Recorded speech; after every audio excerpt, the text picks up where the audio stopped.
News, सच जरूरी है। नमस्कार दर्शकों, ये है MNS न्यूज नेटवर्क। मैं हूं आपके साथ आरती। आइए देखते हैं आज की कुछ खास खबरें।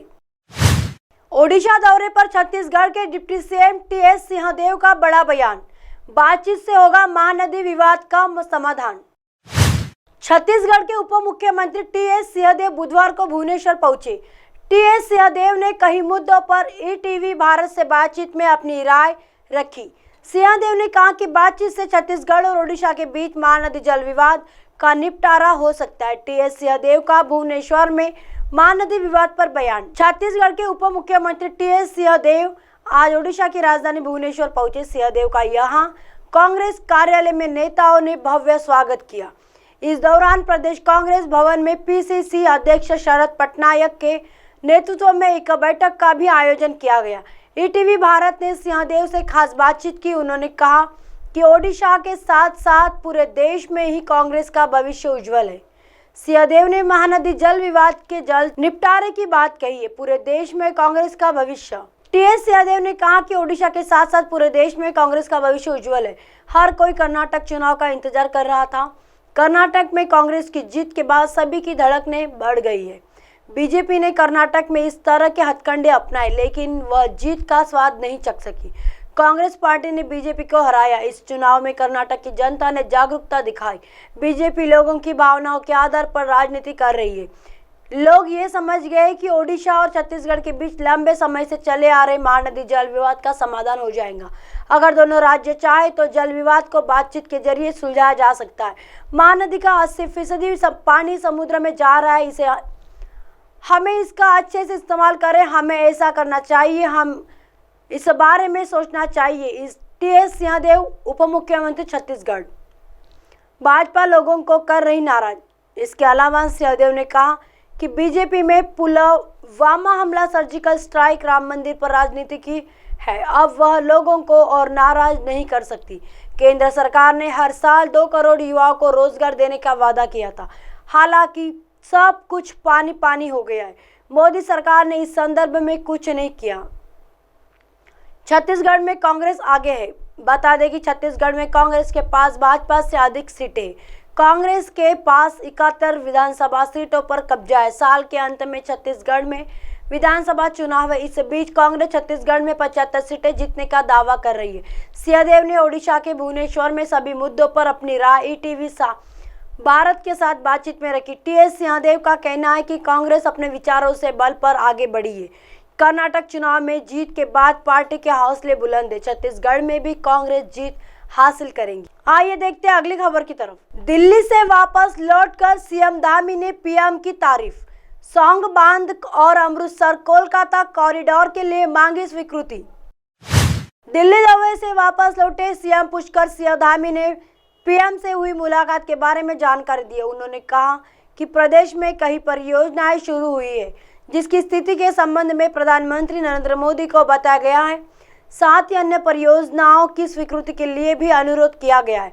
CM पुष्कर सिंह धामी। CM धामी ने 4 दिवसीय दिल्ली दौरे के दौरान प्रधानमंत्री नरेंद्र मोदी, राष्ट्रीय अध्यक्ष JP नड्डा समेत तमाम केंद्रीय मंत्रियों से मुलाकात की, जिसके बाद वह वापस देवभूमि लौट आए। इसी बीच उन्होंने प्रधानमंत्री नरेंद्र मोदी की तारीफ करते हुए कहा कि प्रदेश में कई परियोजनाएं शुरू हुई है। PM से मुलाकात कर उन सभी परियोजनाओं की स्थिति से उनको अवगत कराया गया है।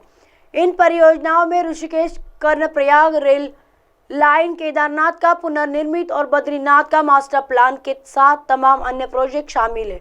CM धामी ने कहा कि देहरादून में सौंग बांध, अमृतसर कोलकाता कॉरिडोर समेत अन्य प्रोजेक्ट की स्वीकृति के लिए PM से अनुरोध किया गया। कि उन्होंने कहा कि JP नड्डा से भी मुलाकात कर उनसे मार्गदर्शन लिया और प्रदेश संगठन की स्थिति के साथ ही सरकार के बारे में भी चर्चा की गई।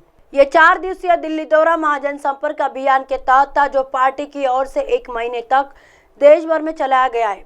CM धामी ने PM मोदी को क्यों भेंट दी, बाबा नीप करोरी की तस्वीर जानी, आगे की वजह।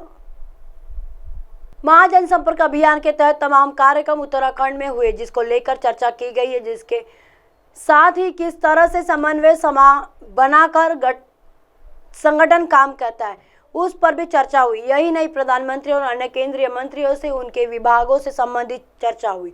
इसके अलावा प्रधानमंत्री ने उत्तराखंड के फल को भी चखा है। आइए देखते हैं अगली खबर की तरफ।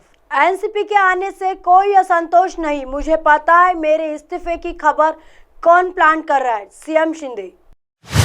महाराष्ट्र का सियासी ड्रामा अभी भी जारी है और रोज कोई नए मोड़ देखने को मिल रहे। इस सियासी ड्रामे में शिंदे गुट के कुछ विधायक परेशान बताए जा रहे थे।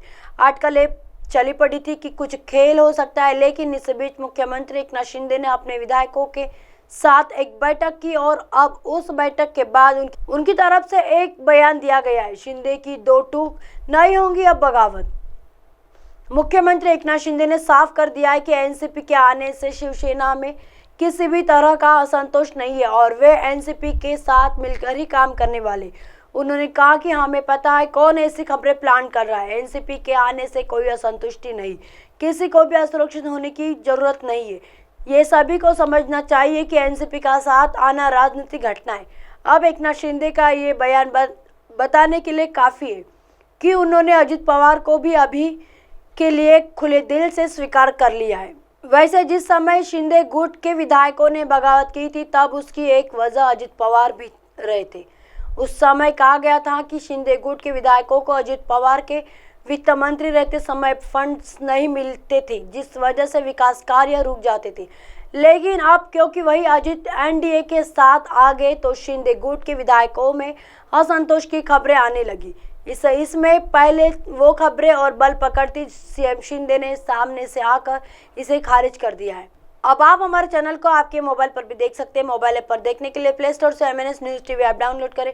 इंस्टा, लिंक, ट्विटर, आइको, फेसबुक और कई सोशल मीडिया के प्लेटफॉर्म पर हमारा चैनल उपलब्ध है। आप इसे यूट्यूब पर भी देख सकते हैं। आप हमारे चैनल को लाइव भी देख सकते हैं www.mnsnewstv.com पर। फिलहाल वक्त चला दर्शकों ब्रेक का। ब्रेक से लौटने के बाद देखिएगा देश और दुनिया की तमाम खबरें। बने रहिए MNS न्यूज़ पर। नमस्कार।